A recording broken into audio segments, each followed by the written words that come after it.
बिस्मिल्लाहिर्रहमानिर्रहीम। अस्सलामुअलैकुम मेरे बहन भाइयों, कैसे हैं आप सब। आज मैं आपको आंधी के वक्त हजूर अकरम सल्लल्लाहु अलैहि वसल्लम का तरीका बयान करूंगी। आप सबसे गुजारिश है कि दुरूद शरीफ का एहतमाम कीजिए। जज़ाकल्लाह। दीन के साथ इस जानफाशी के बावजूद जिसके किस्से अभी गुजरे और दीन के लिए अपनी जान, माल, आबरू सब कुछ फना देने के बाद जिसका नमूना अभी आप दे चुके हैं, अल्लाह जल्ले शानों का खौफ और डर जिस कदर इन हजरात में पाया जाता था, अल्लाह करे इसका कुछ हम सयाकारों को भी नसीब हो जाए। मिसाल के तौर पर चंद किस्से बयान किए जाते हैं। आंधी के वक्त हजूर अकरम सल्लल्लाहु अलैहि वसल्लम का तरीका।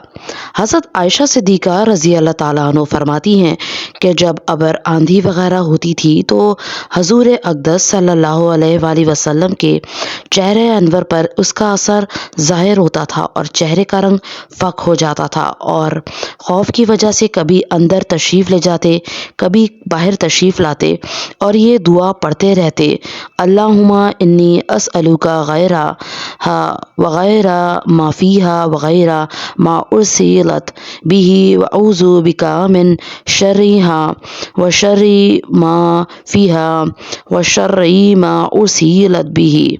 या अल्लाह, इस हवा की भलाई चाहता हूँ और जो इस हवा में हो, बारिश वगैरह, इसकी भलाई चाहता हूँ और जिस गर्ज के लिए ये भेजी गई इसकी भलाई चाहता हूँ। या अल्लाह, मैं इस हवा की बुराई से पनाह मांगता हूँ और जो चीज़ इसमें है और जिस गर्ज से ये भेजी गई इसकी बुराई से पनाह मांगता हूँ। और जब बारिश शुरू हो जाती तो चेहरे पर इंबिसात शुरू हो जाता। मैंने अर्ज़ किया कि या रसूल अल्लाह सल्लल्लाहु अलैहि वसल्लम, सब लोग जब अबर देखते हैं तो खुश होते हैं कि बारिश के आसार मालूम हुए, मगर आप सल्लल्लाहु अलैहि वसल्लम पर एक गिरानी महसूस होती है। हजूर सल्लल्लाहु अलैहि वसल्लम ने इरशाद फरमाया, हज़रत आयशा सिद्दीक़ा रज़ी अल्लाह ताला अन्हा, मुझे इसका क्या इत्मीनान है कि इसमें अजाब न हो।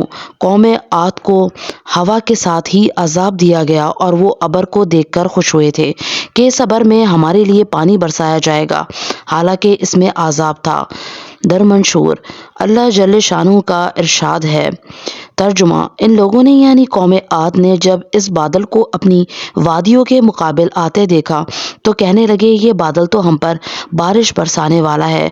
इरशाद खुदावंदी हुआ कि नहीं, बरसने वाला नहीं, बल्कि ये वही अजाब है जिसकी तुम जल्दी मचाते थे और नबी से कहते थे कि अगर तू सच्चा है तो हम पर आज़ाब ला। एक आंधी है जिसमें दर्दनाक अजाब है जो हर चीज़ को अपने रब के हुक्म से हलाक कर देगी। चुनाचा वो लोग इस आंधी की वजह से ऐसे तबाह हो गए कि बजुज़ इनके मकानात के कुछ ना दिखलाई देता था और हम मुजरिमों को इसी तरह सज़ा दिया करते हैं। ये अल्लाह के खौफ का हाल इसी पाक ज़ात का है जिसका सैयदुल अव्वलीन व आखिरीन होना खुद इसी के इरशाद से सबको मालूम है। खुद कलाम पाक में ये इरशाद है कि अल्लाह ताला ऐसा ना करेंगे कि उनमें आपके होते हुए उनको आज़ाब दें। इस वादे खुदावंदी के बावजूद फिर हजूर अक़दस सल्लल्लाहु अलैहि वसल्लम के खौफ इलाही का ये हाल था कि अबर और आंधी को देखकर पहली कौमों के अजाब याद आ जाते थे। इसी के साथ एक निगाह अपने हाल पर भी करना है कि हम लोग हर वक्त गुनाहों में मुब्तला रहते हैं और ज़लज़लों और दूसरी किस्म के अजाबों को देखकर बजाय इससे मुतासर होने के तौबा इस्तग़फ़ार, नमाज वगैरह में मशगूल होने के दूसरी किस्म के लघु तहकीकात में पड़ जाते हैं। अल्लाह माफ़ करे हमें। सल्लल्लाहु अलैहि वसल्लम।